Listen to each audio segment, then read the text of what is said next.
Well, let's see if this stays. Welcome back to Ladybug Grace Bible in a Year edition. I'm going to go back and catch up on January 7th Bible verses for the day, and that will include Genesis 13 and 14, Psalm 7, Proverbs 7, and Matthew 10. So as long as there's not a lot of movement, this should stay. I've had some issues. I don't know why. I worked this morning. But anyway, Genesis 13. Abram and Lot. Abram and Lot are going to separate.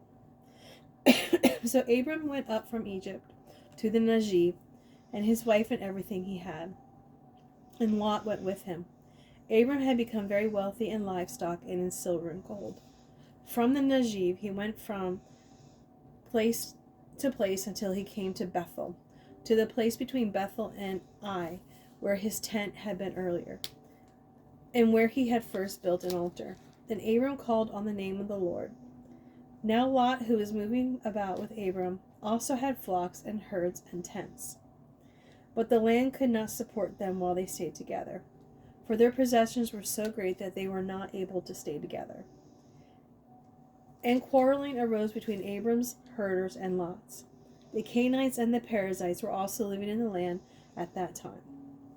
So Abram said to Lot, "Let's not have any quarreling between you and me, or between your herders and mine, for we are close relatives.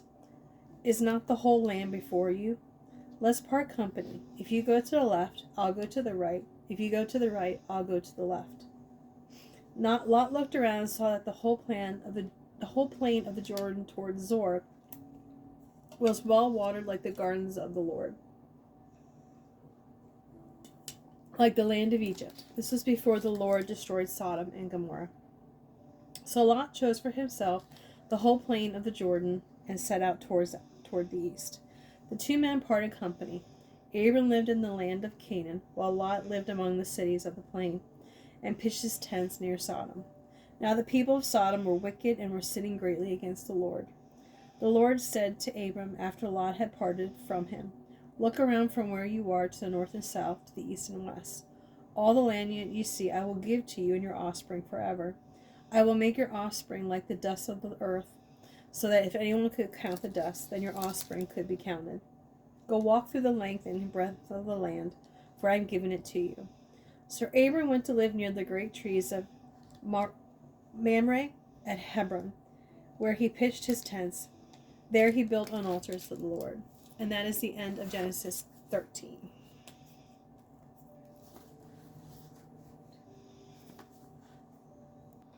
Sorry about that, my phone rang. So we're going to go to Genesis 14 now.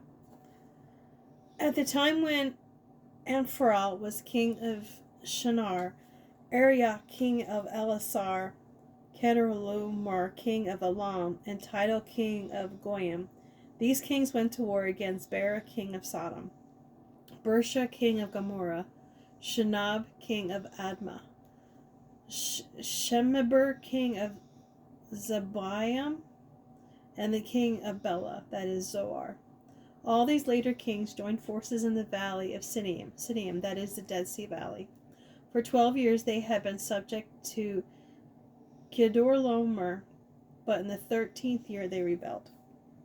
In the 14th year, Kedorlaomer and the kings allied with him went out and defeated the Rephaites. And Ashtoreth, Karnaim, the Zizites at Ham, the Emites of Shaviv, Kiriathaim, and the Horites in the hill country of Seir, as far as El Paran near the desert. Then they turned back and went to En Mishvath, that is Kadesh, and they conquered the whole territory of the Amalekites, as well as the Amorites who were living in Hazazon Tamar. I'm really butchering names. Then the king of Sodom, the king of Gomorrah, and the king of Admah, the king of Zeboim, and the king of Bela, that is Zoar, marched out and drew up their battle lines in the valley of Sidim against Kedorlaomer king of Elam, Tidal king of Goyim, Amraphel king of Shinar, and Arioch king of Elasar. 4 kings against 5. Now the valley of Siddim was full of tar pits, and when the kings of Sodom and Gomorrah fled, some of the men fell into them, and the rest fled into the hills. The 4 kings seized all the goods of Sodom and Gomorrah and all their food, and they went away. They also carried off Abram's nephew Lot and his possessions, since he was living in Sodom. A man who had escaped came and reported this to Abram the Hebrew. Now Abram was living near the great trees of Mamre, the Amorite, a brother, Eshcol, and Aner, and all of whom were allied with Abram. When Abram heard that his relative had been captured, he called out the 318 trained men born in his household, and went in pursuit as far as Dan. During the night Abram divided his men to attack them, and he routed them, pursuing them as far as Hobath, north of Damascus. He recovered all the goods and brought back his relative Lot and his possessions, together with the women and the other people. After Abram returned from defeating Kedorlaomer and the kings allied with him, the king of Sodom came out to meet him in the valley of Shaviv. Sorry about the commercial, but this is what happens with YouTube. Then Melchizedek, king of Salem, brought out bread and wine. He was priest of God Most High, and he blessed Abram, saying, Blessed be Abram by God Most High, creator of heaven and earth, and praise be God Most High, who delivered your enemies into your hand. Then Abram gave him 1/10 of everything. The king of Sodom said to Abram, Give me the people and keep the goods for yourself. But Abram said to the king of Sodom, With raised hand I have sworn an oath to the Lord, God Most High, creator of heaven and earth, that I will accept nothing belonging to you, and not even a thread of the strap of a sandal. So you will never be able to say, I made Abram rich. I will accept nothing but what my men have eaten, and share that belongs to the men who went with me. To Aner, Eshcol, and Mamre, let them have their share. And that is the end of Genesis 14.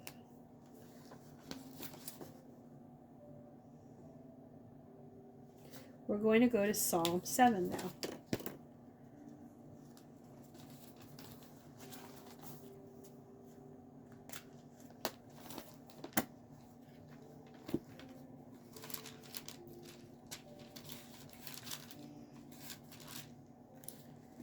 The theme of this is a request for justice against those who made slanderous comments. God is the perfect judge, and he will punish those who persecute the innocent. A Shiggun of David, when he sang to the Lord concerning Cush, a Benjaminite. Lord my God, I take refuge in you. Save and deliver me from all who pursue me, or they will tear me apart like a lion, and rip me to pieces with no one to rescue me. Lord my God, if I have done this, and there is guilt on my hands, if I have repaid my ally with evil, or without cause have robbed my foe, then let my enemy pursue and overtake me. Let him trample my life to the ground and make me sleep in the dust. Arise, the Lord, in your anger. Rise up against the rage of my enemies. Awake, my God, decree justice. Let the assembled peoples gather around you, while you sit enthroned over them on high. Let the Lord judge the peoples. Vindicate me, Lord, according to my righteousness, according to my integrity, O Most High. Bring to an end the violence of the wicked, and make the righteous secure. You, the righteous God, who probes minds and hearts. My shield is God Most High, who saves the upright in heart. God is a righteous judge, a God who displays his wrath every day. If he does not relent, he will sharpen his sword. He will bend and string his bow, and he has prepared his deadly weapons. He makes ready his flaming arrows. Whoever is pregnant with evil conceives trouble and gives birth to disillusionment. Whoever digs a hole and scopes it out falls into the pit they have made. The trouble they cause recoils on them. Their violence comes down on their own heads. I will give thanks to the Lord because of the righteousness. I will sing the praises of the name of the Lord Most High. And that is the end of Psalm 7. 9:22. And now we're going to go to Proverbs 7.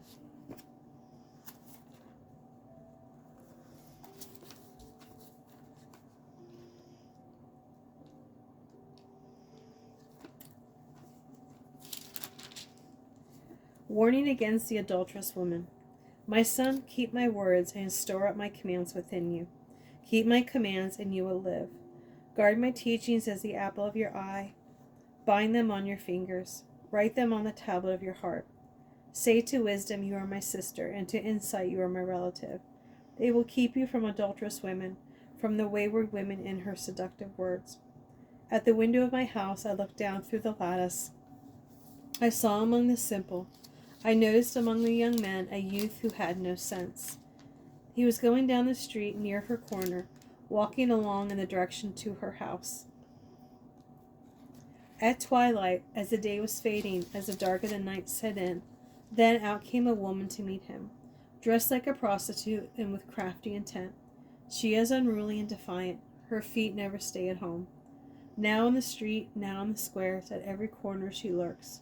She took hold of him and kissed him, and with a brazen face she said, Today I fulfilled my vows, and I have food from my fellowship offering at home.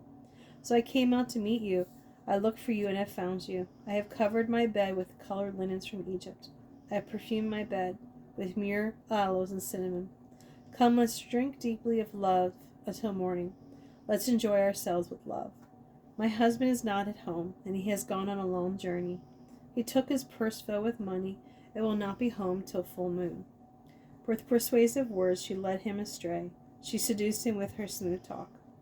All at once he followed her like an ox going to slaughter, like a deer stepping into a noose, till an arrow pierces his liver, like a bird darting into a snare.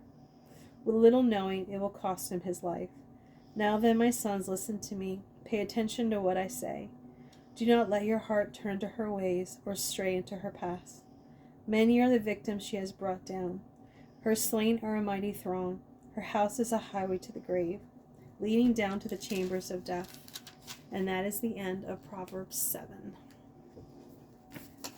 Now we're going to go to Matthew 10.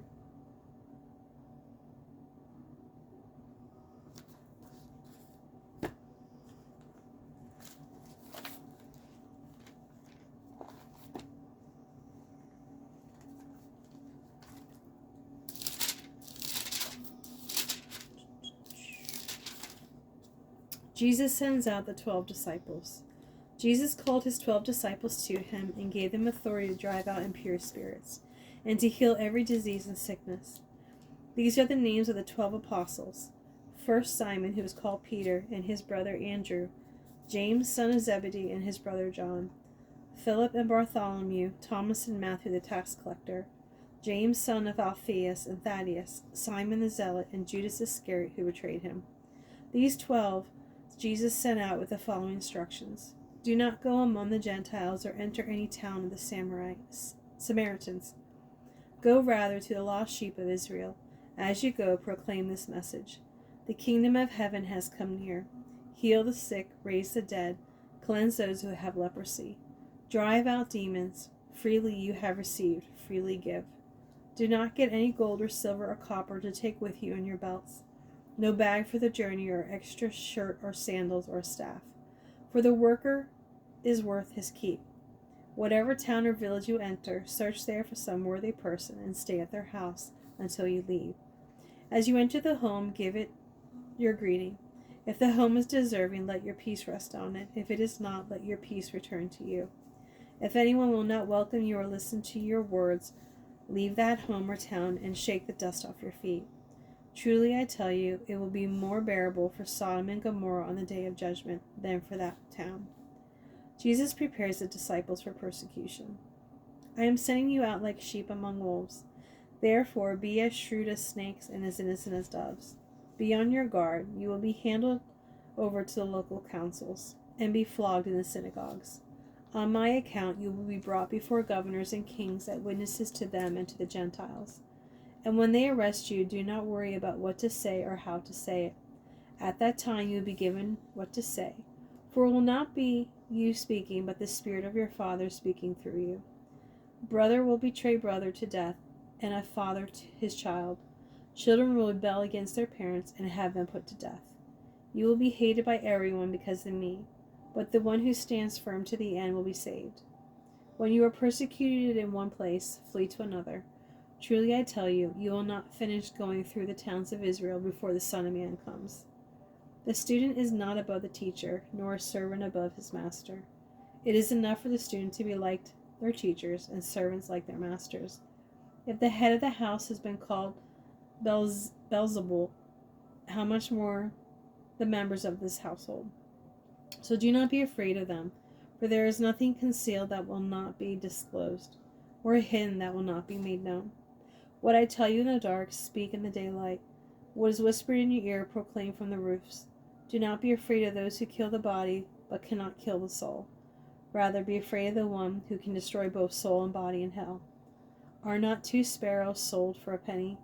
Yet not one of them will fall to the ground outside your Father's care.